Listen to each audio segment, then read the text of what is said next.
Randy Orton just snapped on SmackDown. And trust me, this wasn't part of the show. When Orton rolled out of that ring, he wasn't selling. He was furious. I've seen that look before. That's real anger, not acting. You have to understand the energy backstage before a main event.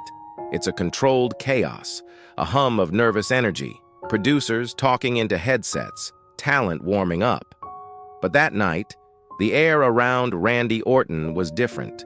It wasn't his usual focused intensity, that predatory calm we've all come to know. It was something heavier. I saw him sitting alone in a corner of the locker room, not taping his wrists or listening to music, just staring at the floor. His shoulders weren't relaxed. They were tense, coiled. It was the kind of stillness that precedes an earthquake. People gave him a wide berth, not out of the usual respect for the Viper, but out of an unspoken sense that something was wrong. You learn to read the room in this business, to feel the emotional temperature, and the area around Randy was cold. Looking back, we should have seen the signs. We were about to watch a 20-year veteran, a master of emotional control, come completely undone in front of millions. We just didn't know it yet. All we saw was a man carrying a weight that had nothing to do with the championship he was meant to be fighting for. It was a deep, personal gravity, and he was taking it with him through the curtain, into that ring, where the brightest lights would expose every single crack that was beginning to form in his carefully constructed facade. The bell rang, and the match against Drew McIntyre began. On the surface, everything was perfect. It was a masterclass in professional wrestling psychology. Every move was crisp. Every transition was seamless. To the millions watching at home, it was exactly what they paid to see. Two titans battling for supremacy. But if you were watching closely, truly watching Orton, you could feel it. There was a disconnect. He was executing the moves flawlessly, his body going through the motions with the muscle memory of 2 decades, but his eyes weren't there. They weren't connecting with the crowd, or with Drew, or even with the story of the match. They were distant, looking through everything. I remember a moment where Drew had him in a headlock, a standard rest hold. The camera was on Drew's face, showing his exertion. But on the monitors backstage, we had a different angle. We could see Orton's expression. It wasn't one of a man selling a hold. It was one of pure, unadulterated exhaustion. Not physical, but something deeper. A soul-deep weariness. It was the look of a man who was tired of playing the game, tired of being the character. The performance was flawless, but the performer was hollow. He was an echo of himself in that ring, and we were about to find out what happens when that echo finally fades into silence. The turning point didn't come from a botched move or a steel chair. It came from a whisper. They were in the corner, after a heavy sequence of strikes.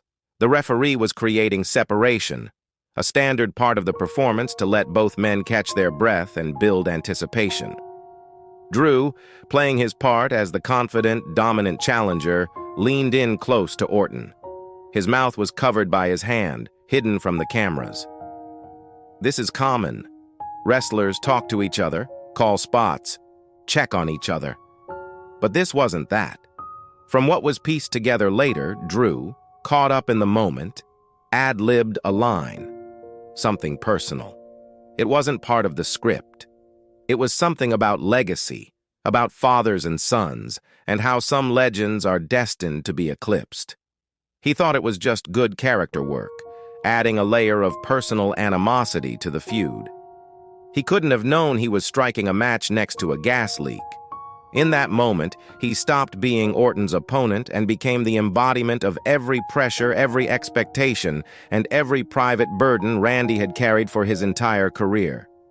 It was just a few words, lost to the roar of the crowd, but for Randy Orton, they were the words that broke the spell. The carefully crafted line between Randy the performer and Randall the man was instantly erased by a single, careless whisper. The television audience saw almost nothing. The camera was focused on the referee pushing Drew back.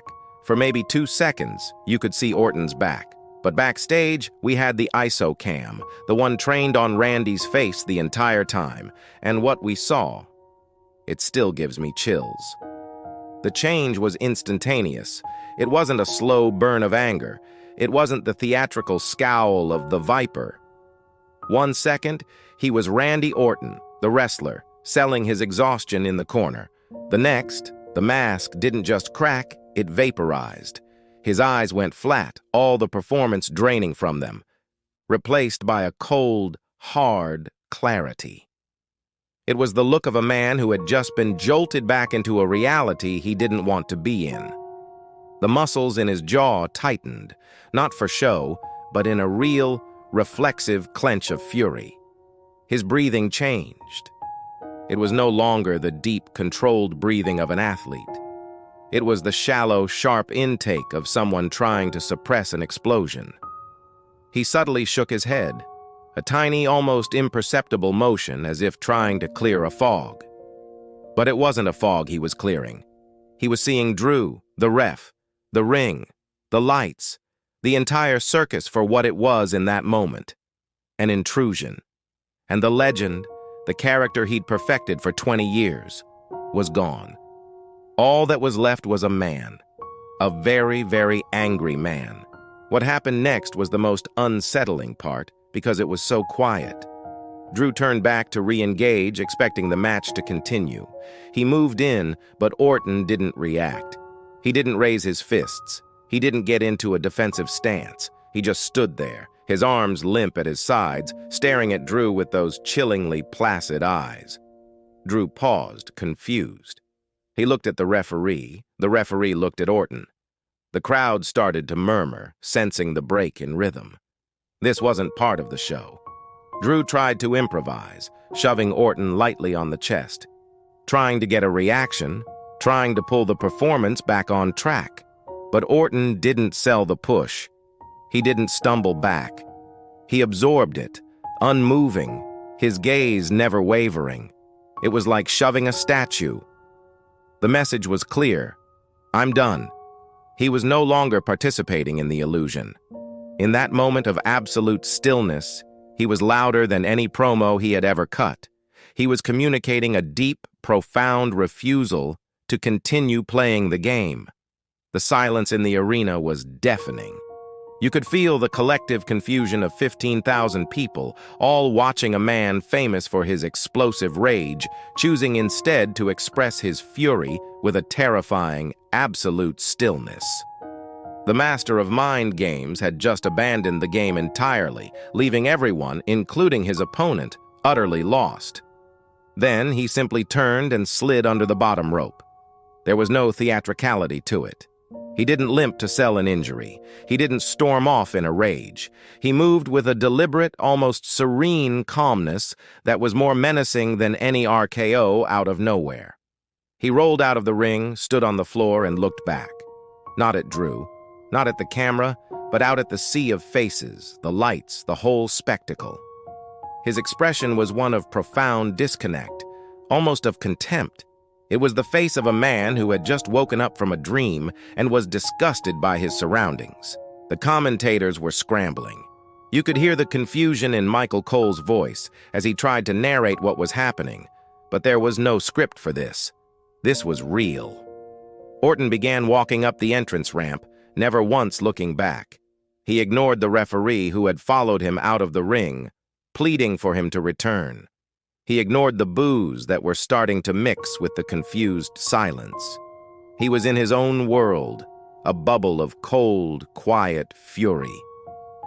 We watched on the monitor backstage as he reached the top of the ramp, and for a split second, he glanced at the giant screen, saw his own face staring back, and a flicker of something, disgust, maybe sadness, crossed his features before he disappeared through the curtain. In the production truck, it was organized chaos. Normally, during a live show, the director is barking out camera cuts, the producer is feeding lines to the commentators, and there's a constant flow of information. But in that moment, there was a brief, stunned silence. The director's voice on the headset faltered. "Where's he going? What's the play?" he asked, but no one had an answer. This wasn't in the script. The writers were staring at the monitors, their faces blank. Vince McMahon's voice, which is usually a constant presence, was nowhere to be heard. Everyone was waiting for a command that never came. The commentators were left on an island. They were vamping, trying to weave this bizarre, unscripted moment into a storyline. They talked about Orton's volatile nature, about how he lets his temper get the best of him. But their words felt hollow because they, like us, knew this was different. This wasn't a storyline temper tantrum. This was a man walking off the job in front of a live global audience. The cameras followed Orton up the ramp, but the direction was hesitant. Do we stay on him? Do we cut to a bewildered Drew in the ring? Do we go to a commercial? For about 30 seconds, the entire billion-dollar production was completely paralyzed, held hostage by one man's decision to simply stop pretending. It was a powerful, terrifying reminder of how fragile the entire illusion is. And then there was Drew McIntyre, left alone in the center of the ring. The spotlight was on him, but he looked completely lost in it. He had gone from being a warrior in a main event to a confused man standing in his workplace after his colleague had just walked out. His initial reaction was frustration. He paced the ring, yelling at the empty ramp, trying to maintain his character. But soon, that facade began to fade too. You could see the shift in his eyes. The bravado melted away, replaced by genuine concern and confusion. He looked over at the referee, who just shrugged, equally clueless. He looked out at the crowd, whose boos were dying down, replaced by a low, anxious hum. In that moment, he wasn't the Scottish warrior. He was just a guy who might have unintentionally pushed a friend and colleague over the edge. The weight of what had just happened seemed to land on his shoulders. What did he say? Did he go too far? He was left to stand there, a victor with no victory, in a match that had no conclusion. The show eventually cut to a commercial, leaving Drew in the ring under the harsh lights, the silence of the arena now a verdict on a moment that had spun dangerously, irrevocably out of control. He was a performer left on stage after the play had suddenly and very really ended. The atmosphere when Randy walked back through the curtain was unlike anything I have ever experienced. Usually, after a match, there's a buzz. Wrestlers are greeted by producers, agents, friends. There's feedback, handshakes, a release of adrenaline. That night, there was only silence. Every single person in the gorilla position, from the top executives to the technicians, just froze and stared. They parted like the Red Sea as he walked through. He didn't say a word. He didn't throw anything. He didn't yell. He just kept walking, his face a stone mask of controlled rage. His gear, which usually looks like the armor of a modern-day gladiator, suddenly just looked like a costume on a man who was tired of wearing it. He walked straight past everyone, past the writers who were afraid to speak, past the producers who were afraid to stop him, and went directly into his private locker room. The door shut behind him with a soft, final click, and for a long time, nobody moved. Nobody knew what to do. Do you knock? Do you give him space?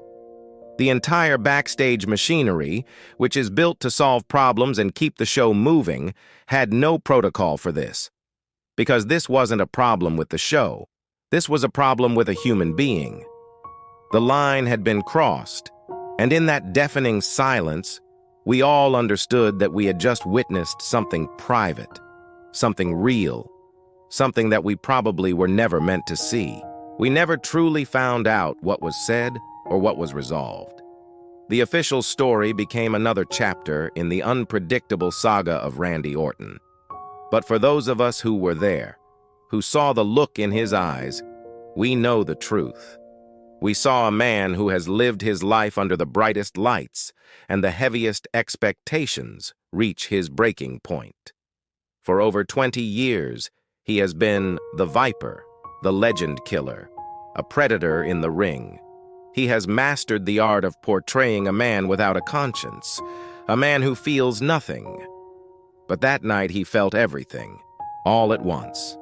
The anger, The pressure, the exhaustion of maintaining that persona for a lifetime, it all came to the surface.